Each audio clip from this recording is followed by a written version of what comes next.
3 months after a billionaire publicly threw his pregnant wife out into the rain, federal agents escorted him out in handcuffs. The same cameras that once filmed her humiliation were now broadcasting his collapse. But how did it happen? How did a woman with no money, no home, and no protection defeat a man worth billions? And why was his mistress, the woman who laughed that night on the balcony, now begging reporters to leave her alone? What Adrian Cole thought was a clean divorce was actually the biggest mistake of his life. Because the night he kicked Evelyn Harper out, he unknowingly activated the downfall of his entire empire. The storm arrived before the shouting did. Thunder rolled across the Aspen Mountains, low and violent, as if the sky itself had been waiting for permission to break. Inside the Cole estate, marble floors reflected chandelier light, polished and pristine, untouched by the chaos about to stain them. Evelyn Harper stood in the grand foyer, one hand resting instinctively on the curve of her 7-month pregnant stomach, the other trembling at her side. She had chosen a soft blue dress tonight. She had planned to tell Adrian the nursery was finally finished. Adrian Cole did not look at her the way a husband looks at his wife. He studied her the way a CEO evaluates a failing division. His jaw was tight, controlled, already resolved. "This ends tonight," he said calmly, as if announcing a quarterly adjustment. Evelyn blinked. "Ends? Adrian, what are you talking about?" He did not raise his voice. He never needed to.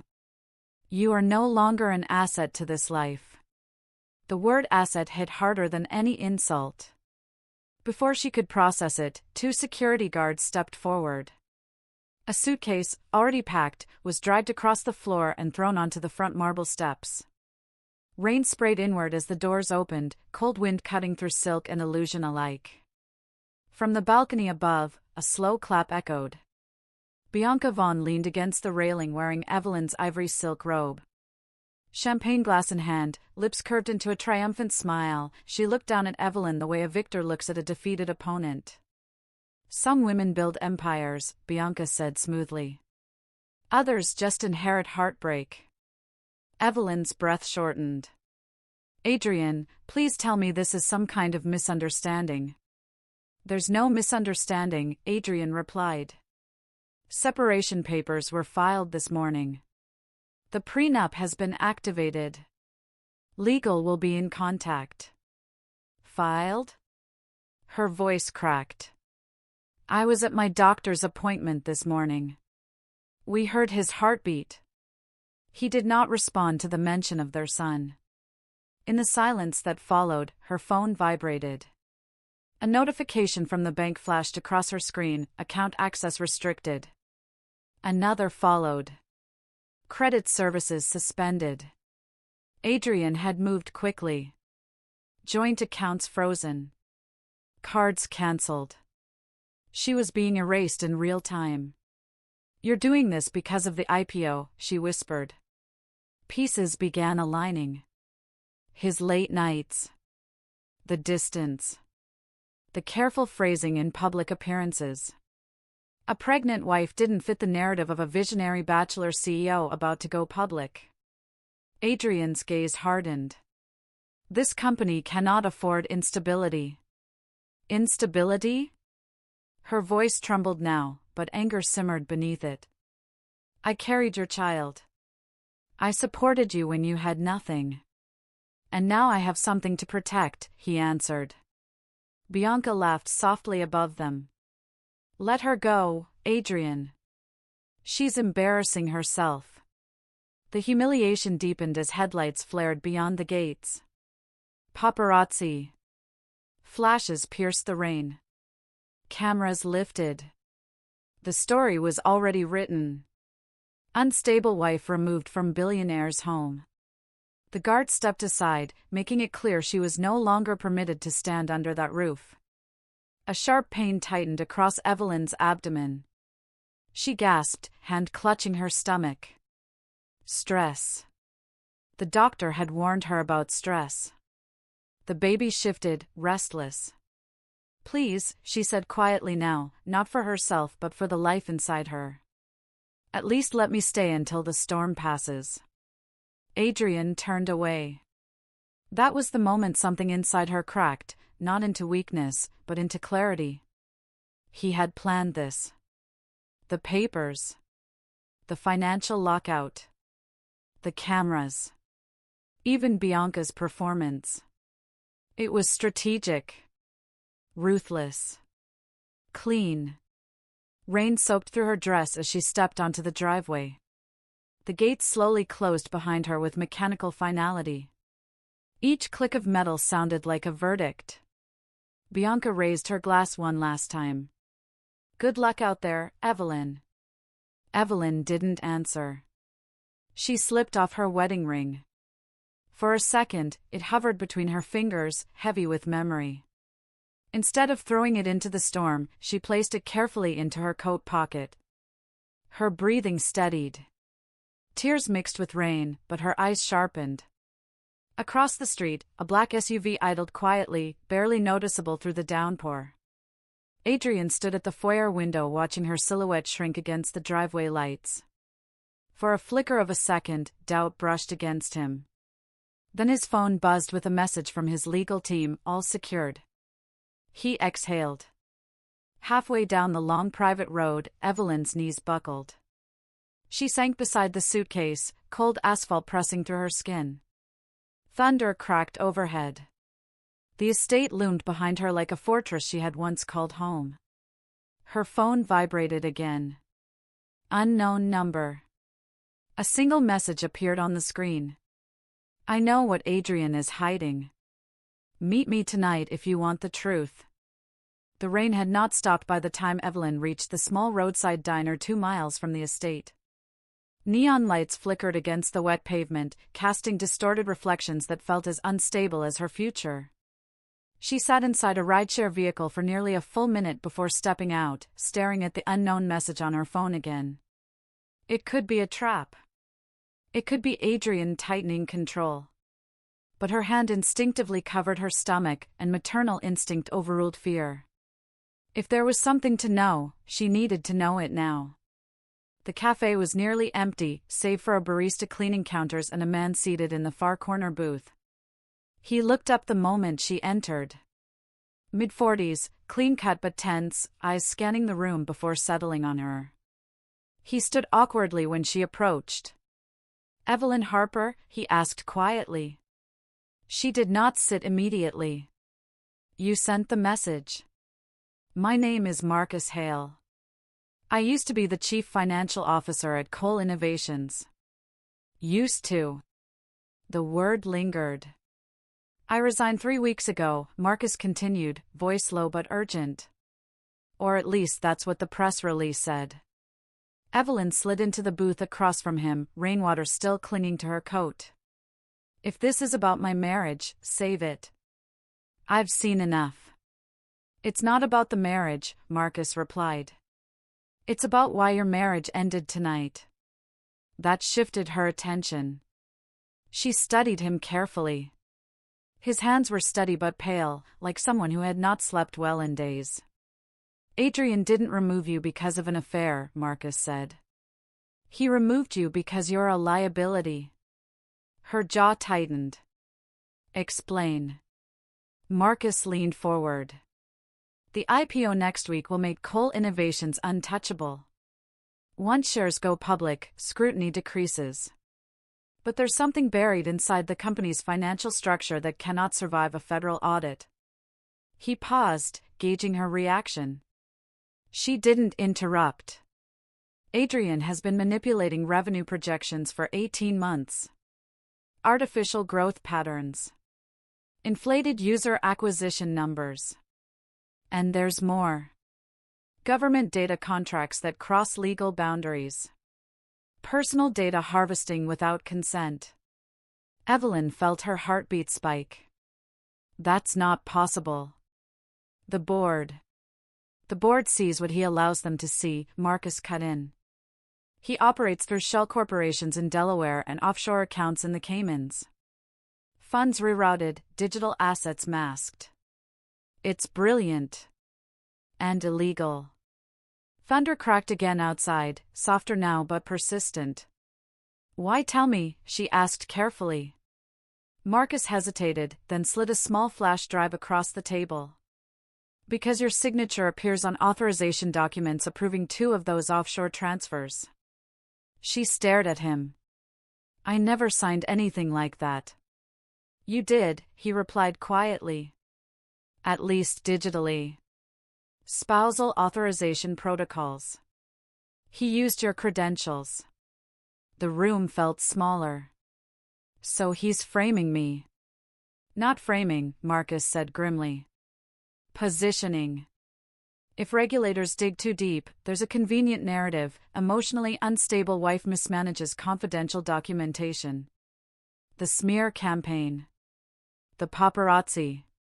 The headlines forming already. It wasn't about love. It wasn't about Bianca. It was about insulation." Evelyn leaned back slowly. For the first time since the gates closed behind her, something steadier than grief took hold. Clarity. "Why didn't you go to the authorities?" she asked.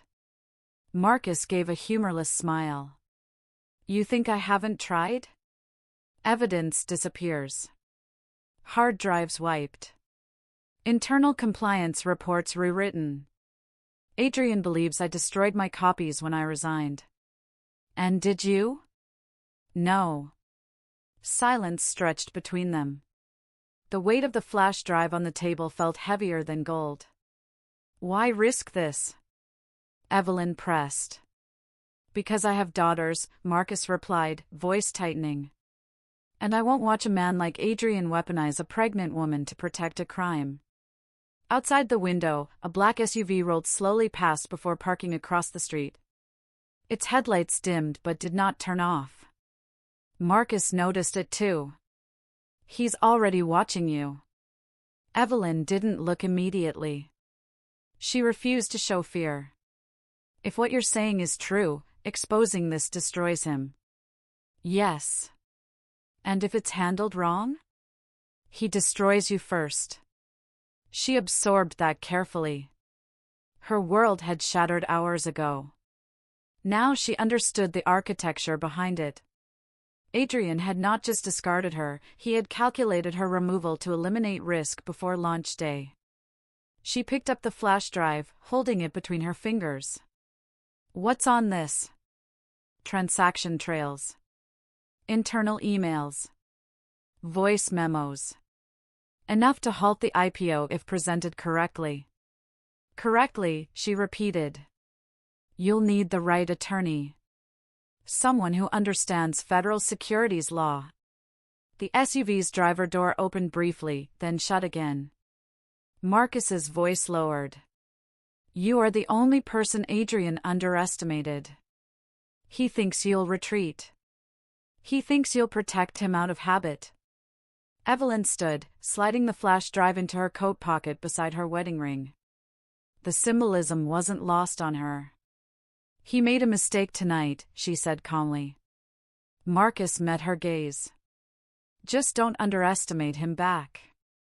As she stepped out of the cafe into the damp night air, her eyes finally locked onto the black SUV parked across the street. She recognized the license plate from the estate security fleet. The driver's silhouette shifted slightly. They weren't just watching. They were waiting. The motel sign flickered inconsistently, buzzing like a dying signal in the dark. It was the kind of place people passed without noticing, which was exactly why Evelyn Harper chose it. She signed the registry under her maiden name, Evelyn Grant, her handwriting steady despite the tremor in her body. The front desk clerk didn't look twice at her swollen stomach or damp coat. Cash payment only. No questions. Inside the small room, the silence felt unfamiliar. No marble floors. No security detail. No ocean-sized windows overlooking mountain peaks. Just beige walls, a humming air conditioner, and a bed that dipped slightly in the center. For the first time since being thrown out, she allowed herself to sit still. Her phone buzzed with a failed transaction alert. The last remaining card had been declined. Adrian had moved fast. Financial suffocation was cleaner than public cruelty. She stared at the notification for a moment, then powered the phone off. Panic would waste energy she couldn't afford to lose. The next morning, she visited a pawn shop 3 blocks away. She sold diamond earrings Adrian had gifted her during their 3rd anniversary. A tennis bracelet followed. The clerk inspected each piece with detached indifference before sliding cash across the counter. Evelyn kept the wedding ring in her coat pocket. That ring was not about sentiment anymore. It was evidence of what she had endured. By afternoon, sharp tightening gripped her abdomen again. The contractions weren't labor, but they were close enough to frighten her. At a local clinic, a physician with tired but kind eyes ran tests and frowned at the monitor. "Your stress levels are high," the doctor said gently. "Elevated cortisol can trigger premature complications. You need stability." Stability. The word felt ironic. "I don't have the luxury of stress," Evelyn replied quietly. "Then find it," the doctor insisted. For him. That night, back in the motel room, Evelyn finally inserted the flash drive into a borrowed laptop she had purchased with pawn money. File after file opened before her. Transaction trails. Internal emails with coded language. Voice memos archived under encrypted folders. One recording froze her. Adrian's voice, calm and calculating: "If regulators question the offshore channels, we redirect attention internally. Spousal authorization offers a controlled narrative." Her breath slowed, but not in fear. In understanding. He hadn't just removed her emotionally. He had prepared a legal shield using her identity. Across town, in the glass penthouse overlooking Aspen's skyline, Adrian Cole stood near the window, phone pressed to his ear. "Keep visual contact," he ordered. "If she approaches any legal counsel, I want immediate notification." "And the divorce?" the voice on the other end asked. "She'll sign," Adrian replied. "Make sure she signs quietly." Behind him, Bianca Vaughn paced in silk heels, irritation sharpening her tone. "Why is this dragging? The longer she's out there, the messier it looks." Adrian didn't answer immediately. For the first time, uncertainty flickered behind his composure. "The IPO takes priority," he said finally. "You're afraid," Bianca accused softly. "I'm cautious," he corrected. Back at the motel, Evelyn searched online for securities litigation attorneys. One name surfaced repeatedly: Lydia Monroe. Former federal prosecutor. Ruthless in court. Precise with evidence. She dialed the number before doubt could creep in. Lydia agreed to meet the next morning. The law office was modern but unpretentious. Lydia Monroe entered the conference room carrying a tablet, her sharp eyes scanning Evelyn in seconds. "You've had a rough 48 hours, Lydia observed." "That's one way to describe it." Evelyn handed over the flash drive without dramatics. Lydia reviewed documents in silence for nearly 30 minutes. Her expression hardened gradually. "These aren't accounting mistakes," Lydia said at last. "This is structured fraud." Evelyn met her gaze. "And my signature?" "Embedded in authorization protocols," Lydia replied. "If this explodes without strategy, you're implicated." The room seemed to tighten around them. "So what do we do?" Evelyn asked. Lydia closed the laptop carefully. "We move before the IPO. Once shares go public, leverage decreases. Right now, regulators will listen." "And Adrian?" "He'll fight. He'll smear. He'll intimidate." A faint, controlled anger settled inside Evelyn. "He already has." Lydia studied her for a moment. "Are you prepared for war?" Evelyn placed her hand over her stomach, feeling a small movement beneath her palm. Strength surged through her in a way grief never could. My child will not inherit corruption, she said evenly. Lydia nodded once. Then we begin immediately. As Evelyn stepped back outside into the afternoon light, her phone powered back on. A notification from Adrian's legal team flashed across the screen. Emergency motion filed. Grounds: mental instability. Request for psychiatric evaluation. Petition for pre-birth custody protection. Lydia's voice echoed in her mind, "He'll fight." Evelyn stared at the document's summary, her jaw tightening. Adrian wasn't just trying to destroy her reputation. He was trying to take her child. The headlines began spreading before sunrise. By the time Evelyn opened her phone that morning, her name was already trending across financial blogs and celebrity tabloids alike. Billionaire CEO files for divorce amid concerns over wife's emotional instability. Another read, sources claim pregnant spouse exhibited erratic behavior prior to separation. The language was deliberate, carefully vague, professionally cruel. Evelyn sat in Lydia Monroe's office, reading in silence. Each article cited anonymous insiders. Each insider sounded suspiciously coordinated. He's shaping the narrative before regulators can, Lydia said evenly, scanning her own tablet. Public perception softens legal scrutiny. Across town, Adrian Cole stood in a studio-lit office giving a controlled statement to a business news outlet. His expression was measured, concerned but dignified. "This is a private family matter," he said calmly. "My only priority is the health of my unborn child. Unfortunately, recent events have forced me to take protective steps." Protective. The word traveled fast. Bianca Vaughn played her role flawlessly. Later that afternoon, she appeared at a charity luncheon, dressed in pale elegance, voice soft and sympathetic. "Adrian has been under immense pressure," she told a reporter quietly.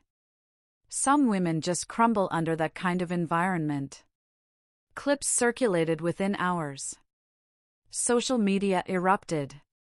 Comment sections filled with speculation, accusations, amateur diagnoses. Strangers debated Evelyn's mental state as if it were entertainment. In Lydia's office, Evelyn set her phone down slowly.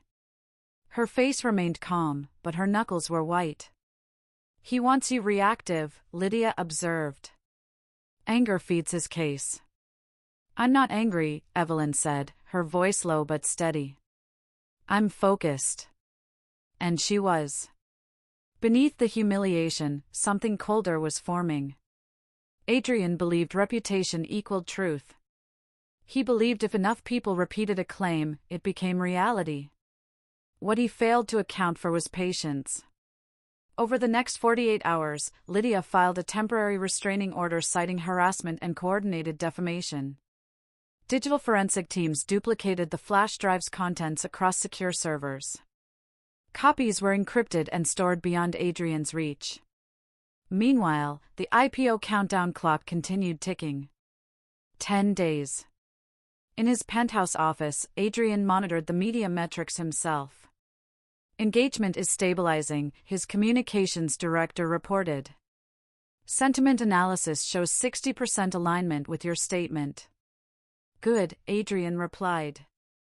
"Maintain momentum." Bianca approached him afterward, irritation visible beneath her polished exterior. "You're giving her too much space. Crush this quickly." Adrian's jaw tightened. "I am." "Then why hasn't she responded publicly?" The question lingered longer than either of them expected. Back at the motel, Evelyn set up her laptop camera. She adjusted the lighting, smoothed her hair, and pressed record. For several seconds she said nothing, just looked directly into the lens. "My name is Evelyn Harper," she began calmly. "I am 7 months pregnant. I have not been unstable. I have not been violent. I have not endangered my child. What I have done is ask questions." She paused deliberately. "There is a difference." She stopped the recording without posting it. "Not yet." Timing mattered. Emotion misused could destroy strategy. She saved the file and closed the laptop. Later that evening, she watched Bianca's full interview replay online. The smile. The subtle shake of the head. The rehearsed sympathy. Some women crumble under pressure. For a split second, the insult burned. Then Evelyn opened financial news reports instead. She studied market projections.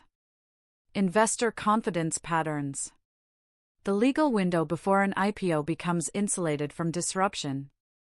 Revenge would not be loud. It would be surgical. Across town, Marcus Hale paced inside his apartment, tension visible in every movement. He had duplicated several key files before meeting Evelyn, but paranoia clung to him now. He checked the locks twice before sitting down. His phone rang. "Have you noticed anyone unusual?" Evelyn asked. "I always notice," Marcus replied, forcing calm. An hour later, glass shattered in his living room. By the time police arrived, his laptop was gone. Filing cabinets overturned. Backup drives missing. Marcus called Evelyn immediately, breath uneven. "They broke in," he said. "They knew exactly what to take." Evelyn felt a chill crawl down her spine. Adrian was escalating. In his office, Adrian ended a call with a quiet nod. "Clean," the voice on the other end confirmed. Adrian leaned back, exhaling slowly. "She'll understand soon enough," he murmured. Back at the motel, Evelyn stood by the window, city lights blinking in the distance. The attack on Marcus wasn't random. It was a message. Her phone buzzed again. Marcus's voice trembled this time. "They took everything, Evelyn. Every backup." Silence filled the line for a moment. Then Evelyn spoke, her voice controlled, almost unnervingly calm. "Not everything."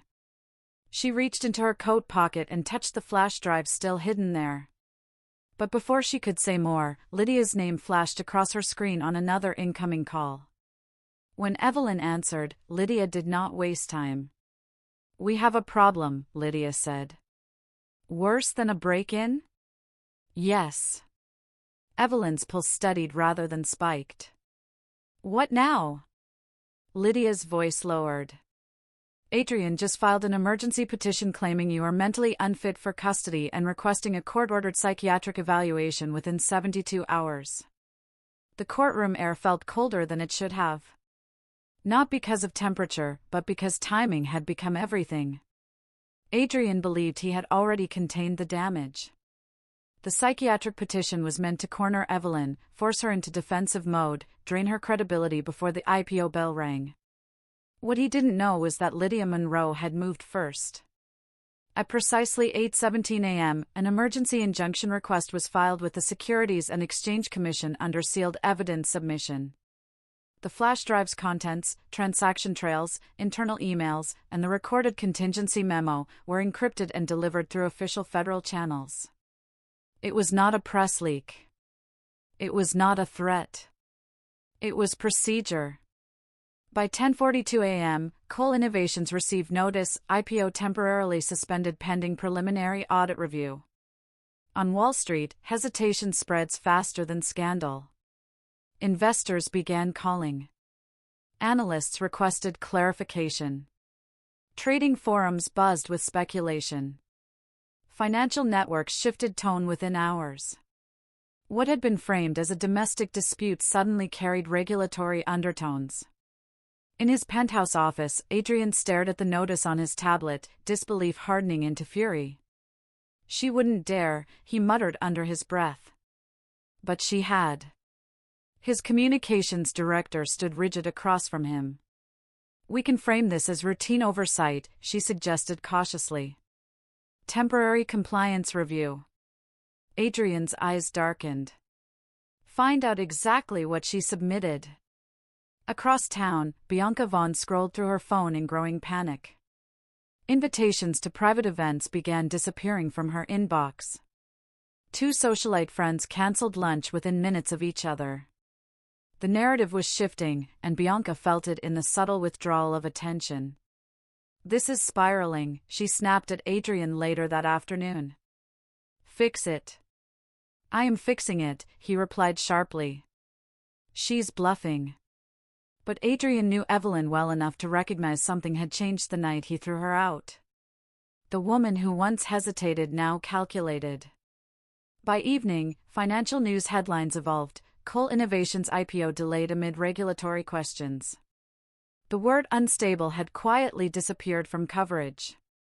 Adrian requested a private meeting. Lydia advised against it, but Evelyn insisted. "He wants control," she said calmly. "Let him think he still has it." They met in a neutral conference room at a high-rise law office. Adrian entered first, posture rigid, suit immaculate. He looked like a man accustomed to winning before negotiations even began. Evelyn entered seconds later, composed, her pregnancy visible but no longer symbolizing vulnerability. It symbolized motive. Adrian didn't waste time. "You've made your point." "I haven't started making my point," she replied evenly. He exhaled slowly. "The SEC pause is temporary. Don't overestimate your leverage." "Don't underestimate it," she countered. He leaned forward. "Name your price." The room went still. "You want money? Fine. Property. Equity. A trust fund for the child. But you will withdraw the complaint." Evelyn held his gaze without blinking. "Integrity isn't for sale." A flicker of irritation crossed his face. "Don't pretend this is moral outrage." "You're angry." "I was angry," she corrected quietly. "Now I'm informed." Silence stretched between them. Adrian studied her carefully, searching for cracks. There were none. "You think regulators will protect you?" he asked softly. "If this escalates, you're implicated too." "I'm cooperating," she replied. "That makes all the difference." That was the moment Adrian understood the psychological shift. She wasn't defending herself anymore. She was advancing. Outside the conference room, Lydia monitored communications in real time. Investor calls intensified. Board members demanded internal explanations. The illusion of untouchability was thinning. When Adrian stood to leave, his voice lowered.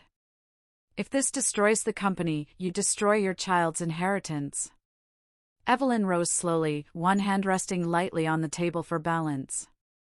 "My child will inherit truth," she said. "Not blood money." He walked out without another word. Within 24 hours, media framing pivoted further.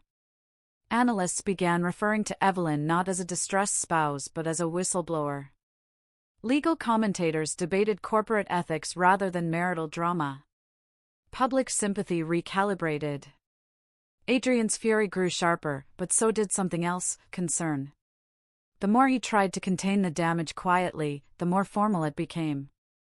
Informal pressure tactics no longer applied.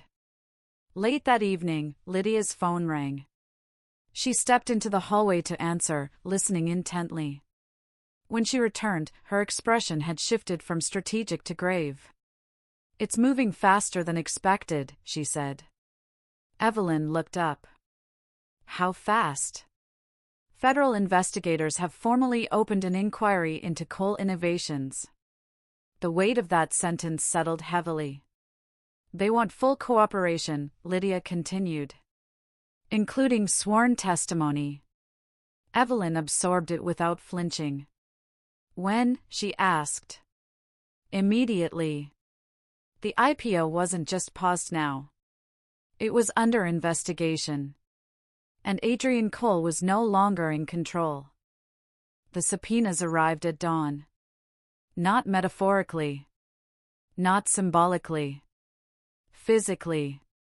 Federal agents walked into Coal Innovations headquarters at 6:12 a.m., presenting official documentation to legal counsel before most executives had finished their first cup of coffee. Servers were flagged. Internal communication channels were frozen. Laptops were imaged.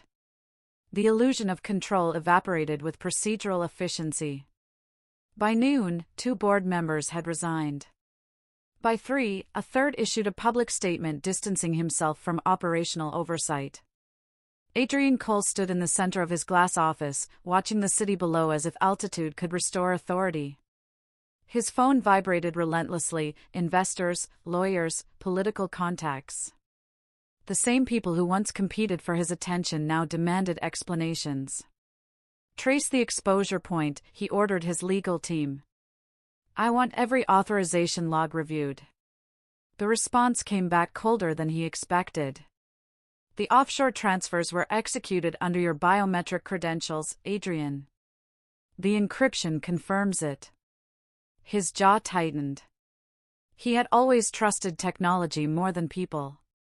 Now it stood as silent witness against him. Across town, news coverage escalated. Financial anchors used sharper language.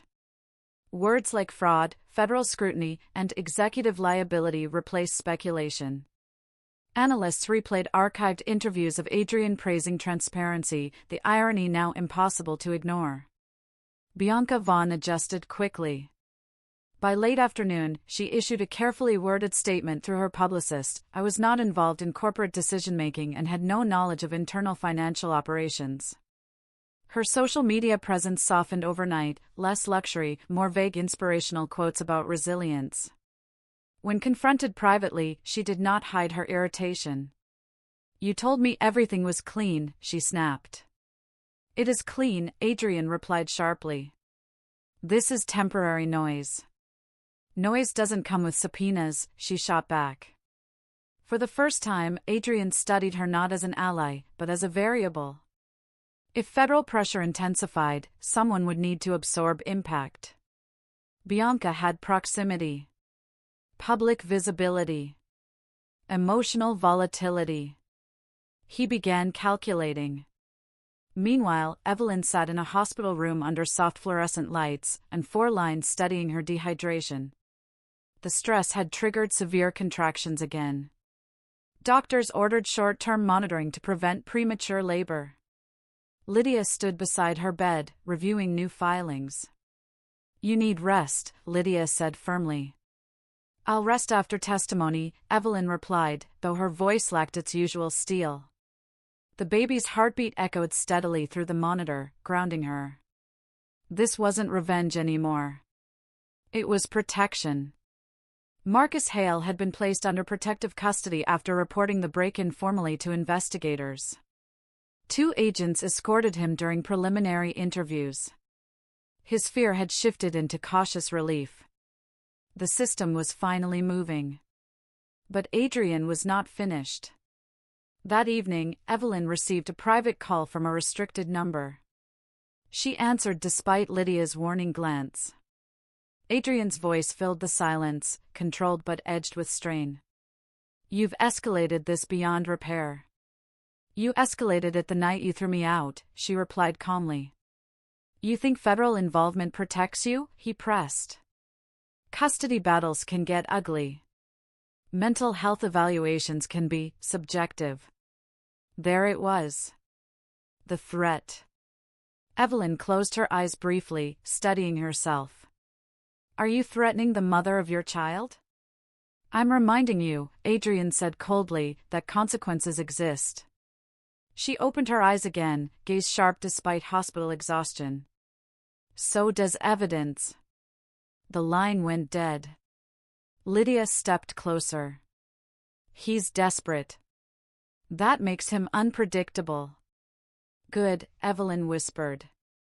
"Desperate men make mistakes." By the next morning, investigators traced the offshore routing more precisely. Authorization codes tied directly to Adrian's biometric logins. Time-stamped. Verified. The narrative of rogue accounting errors collapsed under forensic detail. Adrian's legal team worked frantically to introduce alternative explanations: system breaches, misinterpreted metadata, administrative delegation. Each theory unraveled under technical scrutiny. In his office, Adrian slammed a folder onto the desk, composure finally fracturing. "Find leverage," he ordered. "Anything." "There may be one last asset," his attorney said cautiously. An encrypted executive contingency file stored separately from the financial network. Adrian's eyes narrowed. "That file is protected." "Yes," the attorney replied. "Accessible only through your biometric authorization." Silence filled the room. If investigators accessed it voluntarily, the damage could be catastrophic. If he refused, obstruction charges loomed. At the hospital, Lydia received an urgent call. She stepped outside to answer, her expression shifting as she listened. When she returned to Evelyn's bedside, the air felt heavier. "They've discovered a final encrypted file," Lydia said carefully. "Stored outside the primary servers." Evelyn studied her face. "What's in it?" "We don't know yet," Lydia replied. "But it can only be opened using Adrian's biometric authorization." The implications settled slowly. If that file contained what they suspected, it could end everything instantly. Or expose something even worse. The courtroom was silent when the biometric authorization order was executed. Federal investigators had obtained judicial clearance after Adrian Cole refused voluntary compliance. His legal team argued executive privilege, proprietary confidentiality, and technical misinterpretation. None of it held. The encrypted contingency file sat isolated on a secured server, untouched, waiting for the one thing it required: Adrian's biometric confirmation. He stood rigid as agents supervised the process. His thumb hovered over the scanner for half a second too long. "Mr. Cole," the lead investigator said evenly, "non-compliance will be noted." Adrian pressed down. The system unlocked. Within minutes, the file decrypted across a secured federal workstation. What investigators found inside did not require complex interpretation. It required headphones. A recorded voice memo began playing. Adrian's voice. Calm. Precise. "If regulatory pressure increases prior to IPO execution, redirect scrutiny internally. Utilize spousal authorization structure as controlled liability absorption. Public narrative should emphasize emotional instability. Legal can pursue custody leverage to accelerate compliance." The room did not erupt. It didn't need to. Silence carried more weight than outrage. There it was. Not speculation. Not assumption. Strategy. Adrian had not merely protected himself. He had planned to sacrifice Evelyn as a shield. By noon, news alerts detonated across every major financial network. Tech mogul under criminal investigation. Analysts dissected the memo in real time. The IPO was formally cancelled. Trading projections collapsed. Shareholders filed emergency civil actions. In his penthouse that evening, the city lights felt different. Not victorious. Not admiring. Indifferent. Bianca packed quietly. "You're leaving," Adrian observed without turning around. "I'm surviving," she corrected. "I was never part of this." "You were very much part of this," he said coldly. "I was part of you," she replied sharply. "There's a difference." She left without another word. No dramatic exit. No final insult. Just distance.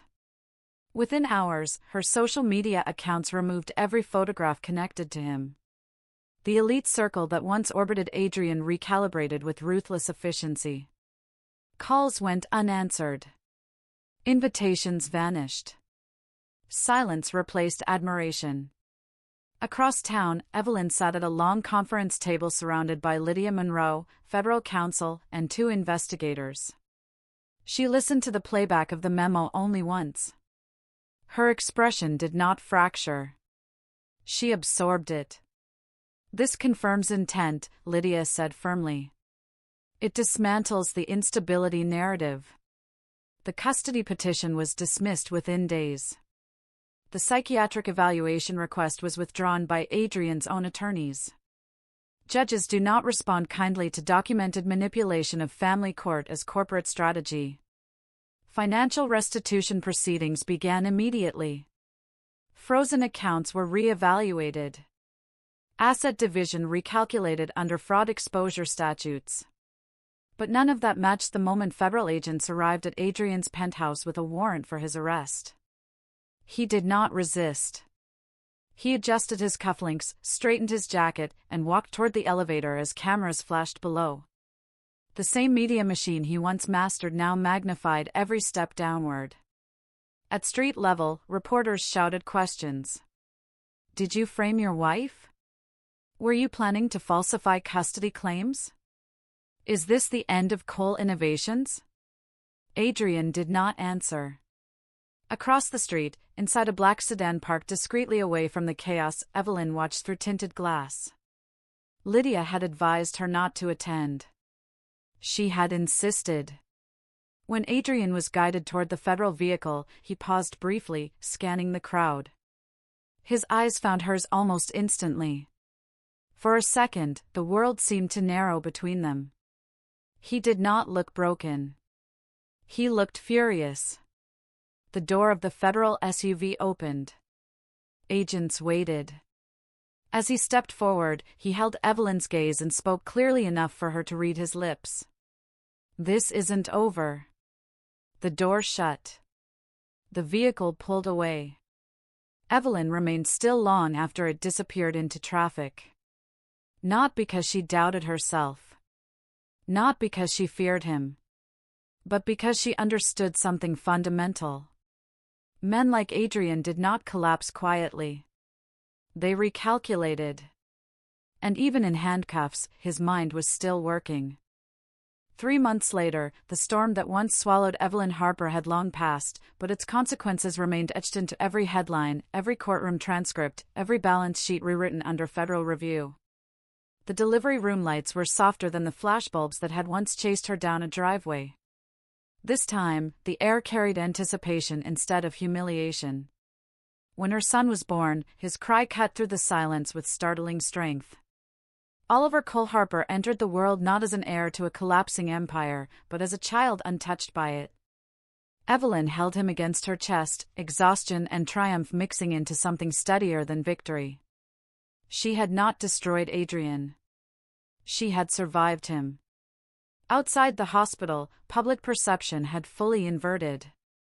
Commentators now referred to her as the woman who halted one of the largest fraudulent IPO attempts in recent memory. Editorials debated corporate accountability. Panels discussed ethical oversight reform. The narrative had shifted from unstable spouse to strategic whistleblower. Evelyn did not chase the spotlight. She redirected it. Within weeks, she announced the launch of the Harper Initiative, a foundation dedicated to protecting corporate insiders who exposed financial misconduct. At the press conference, she stood poised, Oliver cradled in her arms, speaking not with bitterness but conviction. "Transparency should not require sacrifice," she said. "Truth should not cost someone their family." The applause felt different from admiration. It felt earned. Meanwhile, Adrian Cole sat in a federal holding facility awaiting formal indictment proceedings. Asset seizure orders dismantled his financial architecture piece by piece. Properties frozen. Accounts audited. Executive privileges revoked. His attorneys worked tirelessly, but leverage had thinned to procedure rather than power. He watched news coverage from a mounted television in the common area, his expression unreadable as commentators dissected his downfall. Wealth can be rebuilt. Reputation can be repaired. But legacy fractures differently. The company that once bore his vision now operated under interim management. His name was being quietly removed from branding materials. In a separate Manhattan apartment, Bianca Vaughn discovered how quickly social gravity shifts. Invitations evaporated. Luxury brands distanced themselves. Former friends adopted selective memory. Association had once been currency. Now it was contamination. She stared at her reflection one evening, whispering to herself, "I chose the wrong empire." But there was no one left to hear it. The final asset inventory hearing required Evelyn's physical presence at the Aspen estate. The same gates that had closed behind her that night now opened under court authorization. She stepped out of the car slowly, Oliver secure in a carrier beside her, Lydia Monroe walking at her side. The driveway no longer felt like exile. It felt small. Inside the foyer, the marble floors reflected a different version of her. Stronger posture. Clearer eyes.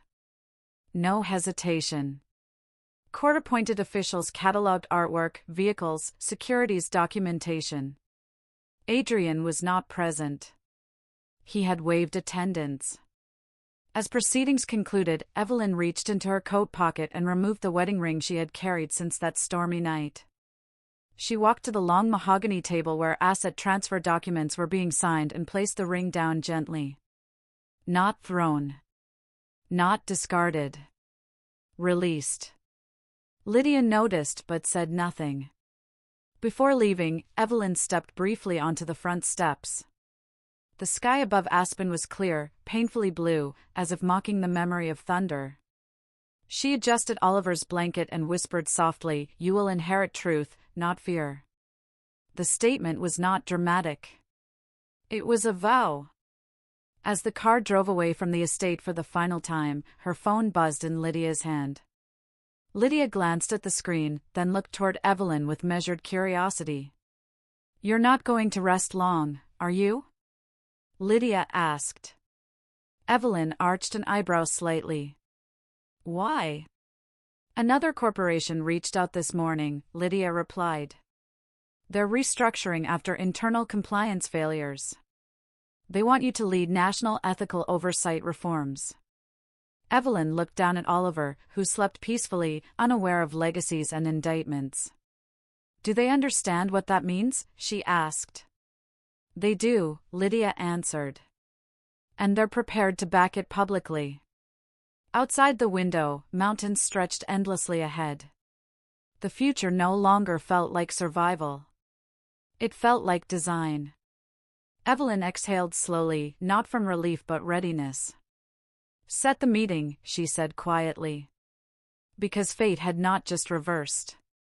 It had recalculated. And this time, she was the one in control.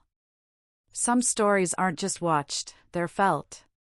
If you believe truth still matters in a world built on power, stay with this journey, because stories like this deserve to be heard, remembered, and shared. And if you value justice over influence, make sure you're part of this community, where silence is never the final answer. Now tell me something honestly. If you were standing in that storm, betrayed, erased, and powerless, would you have walked away quietly, or would you have fought back knowing it could destroy everything?